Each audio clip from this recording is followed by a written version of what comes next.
नमस्कार साथियों, स्वागत है आप सभी का इस चैनल में। तो दोस्तों, आज के वीडियो में हम लोग Jharkhand PGT that means post graduate teacher का जो आज का एग्ज़ाम 22 अगस्त 2023 का एग्ज़ाम हुआ था, उसके दोस्तों आज हम लोग कुछ प्रश्नों को जानेंगे कि किस प्रकार के प्रश्न पूछे गए थे। तो दोस्तों, जो लोग इस चैनल में नए हैं, जो लोग अभी तक इस चैनल को सब्सक्राइब नहीं किए हुए हैं, वो सभी से निवेदन है कि आप ज़रूर से ज़रूर इस चैनल को सब्सक्राइब करें। तो चलिए दोस्तों, जानते हैं प्रश्नों को कि किस प्रकार का प्रश्न पूछा गया था। पहला प्रश्न यह है कि पूर्वी सिंहभूम का प्रशासनिक केंद्र कहाँ पर स्थित है, ये प्रश्न पूछा गया था। जो कि ये दोस्तों, इसका अगर प्रशासनिक केंद्र देखा जाए, जिसको मुख्यालय भी कह सकते हैं, ये जमशेदपुर में ये सिचुएटेड है। और भी ज़िले हैं, जैसे कि पलामू का जो मुख्यालय है ये मेदिनीनगर में सिचुएटेड है। पूर्वी सिंहभूम का जमशेदपुर, पश्चिमी सिंहभूम का देखा जाए तो ये चाईबासा में सिचुएटेड है। और सरायकेला खरसुआ का जो मुख्यालय है ये सरायकेला में सिचुएटेड है। तो ये सभी चीज़ें हैं जो इनसे रिलेटेड हैं। अब नेक्स्ट जानते हैं दोस्तों, जो अगला प्रश्न पूछा गया है कि दामोदर नदी किस किस जिले से होकर गुजरती है हमारे झारखंड में। तो जो दोस्तों, जो दामोदर नदी है ये हजारीबाग, गिरिडीह, धनबाद, बोकारो, लातेहार, रांची और लोहरदगा जैसे जिलों से होकर गुजरती है। और ये जो दामोदर नदी जो इसका अपवाद जो क्षेत्र है, इसमें मैक्सिमम दोस्तों खनिज जो है, कोयला वगैरह जो है प्राप्त होते हैं। और इसका उद्गम स्थल अगर देखा जाए तो ये टोरी लातेहार से ये इसका उद्गम स्थल है, वहाँ से निकलती है, जो कि छोटा नागपुर पठार का ये एक इलाका है। और इसका मुहाना अगर देखा जाए तो ये हुगली नदी में ये जाके ये मिल जाती है। और भी चीज़ें हैं जो इससे रिलेटेड है, दामोदर नदी से रिलेटेड। इसकी अगर कुल लंबाई देखा जाए तो ये 1592 किलोमीटर इसकी कुल लंबाई है, जो कि 368 मील के लगभग में ये इसकी लंबाई है। और अगर झारखंड में इसकी लंबाई देखा जाए तो केवल 290 किलोमीटर ये झारखंड में इसकी लंबाई है। और इसका अपवाह क्षेत्र अगर देखा जाए दोस्तों तो ये 12,800 वर्ग किलोमीटर का एरिया में इसका अपवाह क्षेत्र देखने को मिलती है। और इसकी कुछ सहायक नदियाँ, जिसको ट्रिब्यूटरी बोलते हैं, वो सभी हैं बराकर, कोनार, जमुनिया, भेड़ा और कतरी। ये सभी इसकी सहायक नदियां हैं दामोदर नदी की। और जो संबंधित क्षेत्र है, और यहीं से प्रश्न पूछा गया था आज के एग्जाम में। और भी इससे चीज़ें रिलेटेड है, जैसे कि दामोदर नदी को और किस नाम से जाना जाता है। इसको देव नदी, बंगाल का शोक और झारखंड का राय नदी के नाम से भी दामोदर नदी को जाना जाता है। और ये बंगाल का शोक, ये प्रश्न कई बार पूछा जा चुका है एग्जामों में, झारखंड के एग्जामों में। और अगर दामोदर का अर्थ देखा जाए तो ये पेट के चारों ओर रस्सी इसका अर्थ होता है, that means rope around the belly Damodar का अर्थ होता है। और भी इनसे चीज़ें रिलेटेड है जो कि यहाँ पर दिए गए हैं, वीडियो को पॉज करके आप इसको रीड कर सकते हैं। और भी चीज़ें हैं, जैसे कि दामोदर पर पंचेत और अय्यर बांध का निर्माण किया गया है। और इसको दोस्तों झारखंड का सबसे लंबी और सबसे बड़ी नदी इसको बोला जाता है। और ये जो नदी है ये सबसे ज़्यादा प्रदूषित नदी झारखंड में माना जाता है दामोदर नदी को।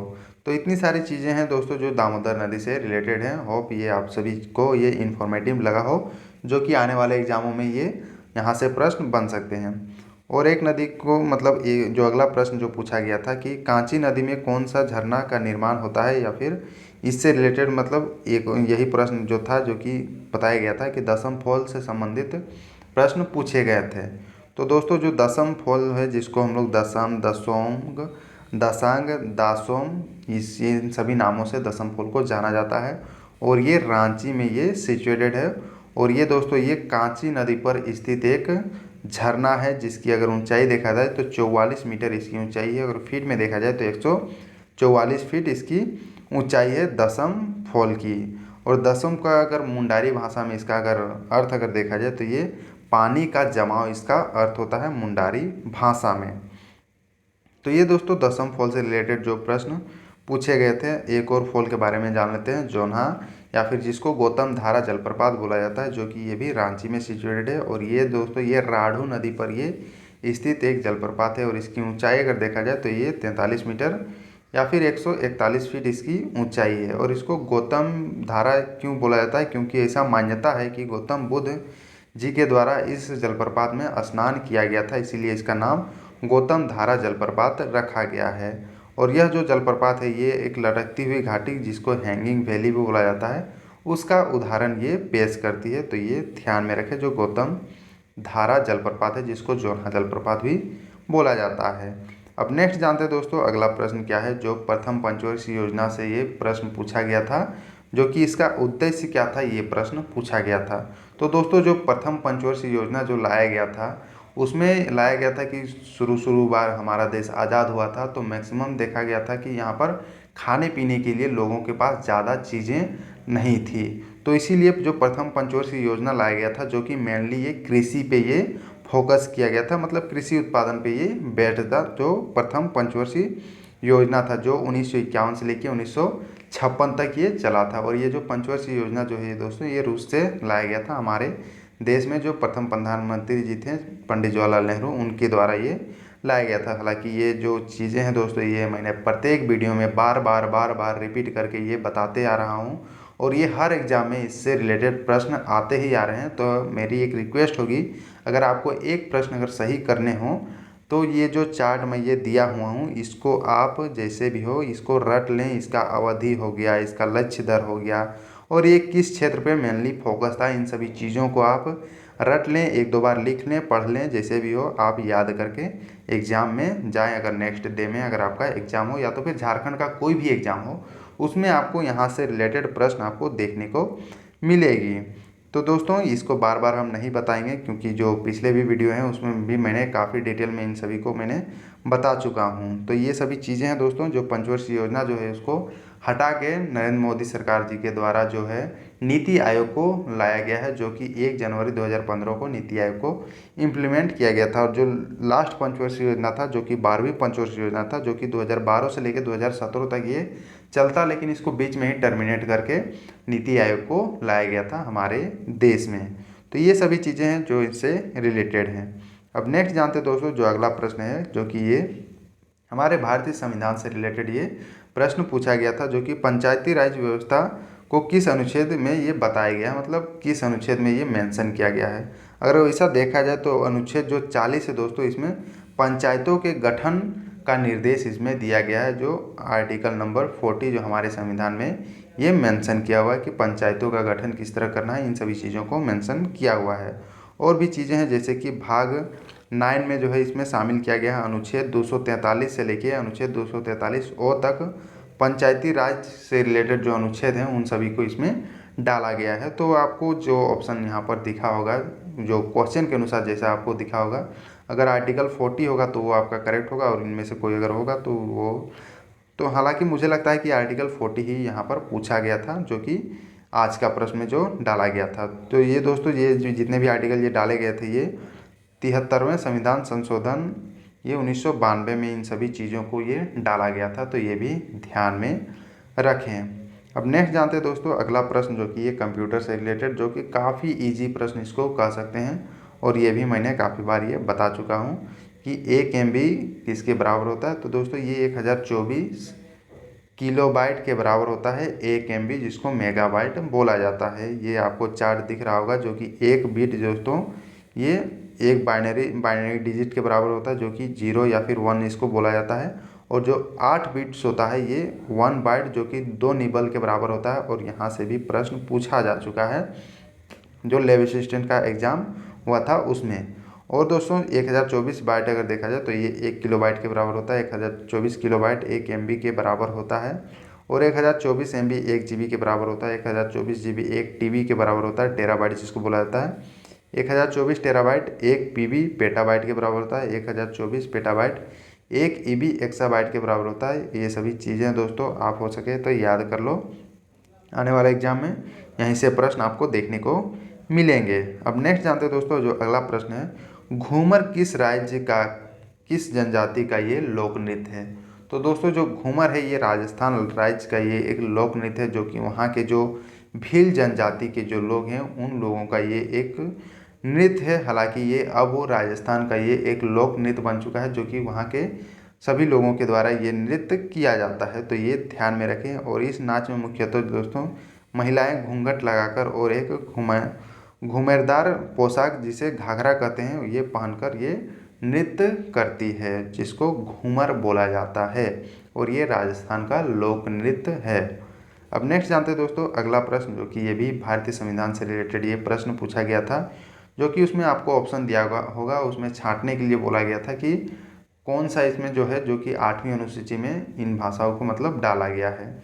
तो ये ऐसा एक कुछ प्रश्न पूछा गया था। तो इसमें दोस्तों जो हमारा संविधान जो है, जो 8वीं अनुसूची में दोस्तों ये भाषाओं को जो ऑफिशियल लैंग्वेज है, ध्यान रखें ये ऑफिशियल लैंग्वेज का बात कर रहा है, ना कि कंट्री का लैंग्वेज। मतलब जो कंट्री का लैंग्वेज जो होता है वो उसका बात नहीं कर रहा है, ये ऑफिशियल लैंग्वेज का बात कर रहा है। और ये जो है दोस्तों ये हमारे संविधान के 8वीं अनुसूची में ये मेंशन किया हुआ है, जो कि टोटल 22 भाषाओं को इसमें डाला गया है। तो ये ध्यान में रखें। और ये दोस्तों पार्ट 17 में ये मेंशन किया हुआ है, और आर्टिकल नंबर 343 से लेके 351 तक ये मेंशन किया हुआ है।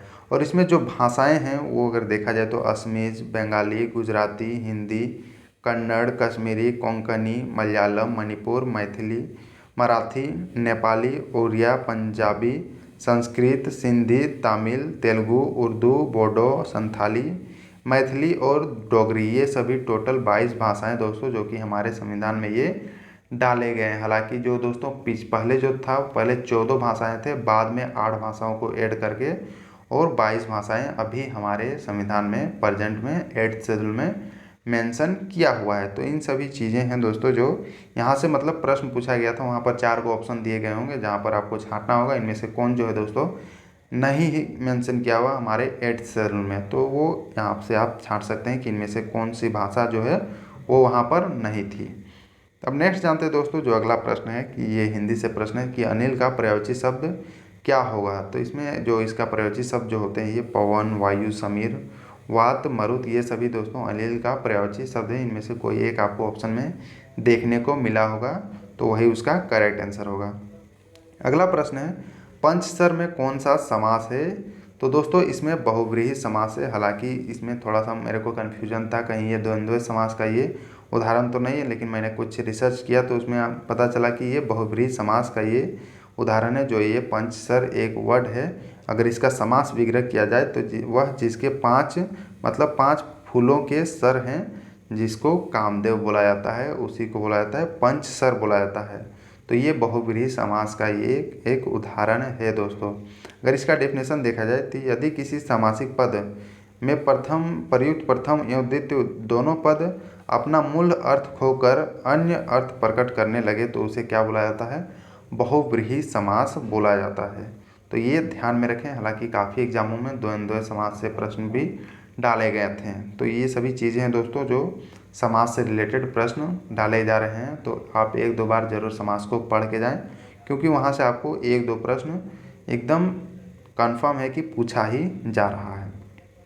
नेक्स्ट जानते हैं, अगला प्रश्न है जो कि कोषाध्यक्ष और रत्नाकर का ये संधि विच्छेद पूछा गया था। तो इसका अगर संधि विच्छेद देखा जाए तो रत्नाकर का होगा रतन प्लस आकर इसका संधि विच्छेद होगा, और कोषाध्यक्ष का अगर देखा जाए तो कोष प्लस अध्यक्ष इसका संधि विच्छेद होगा।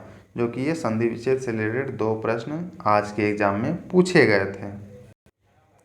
नेक्स्ट दोस्तों अगला प्रश्न है जो कि मुहावरा से ये प्रश्न पूछा गया था कि अंग अंग टूटना मुहावरा का अर्थ क्या है। तो दोस्तों इसका अगर अर्थ देखा जाए तो शरीर के सभी जोड़ों में दर्द होना इसका अर्थ है। मतलब अंग अंग टूटने का ये मुहावरे का अर्थ है।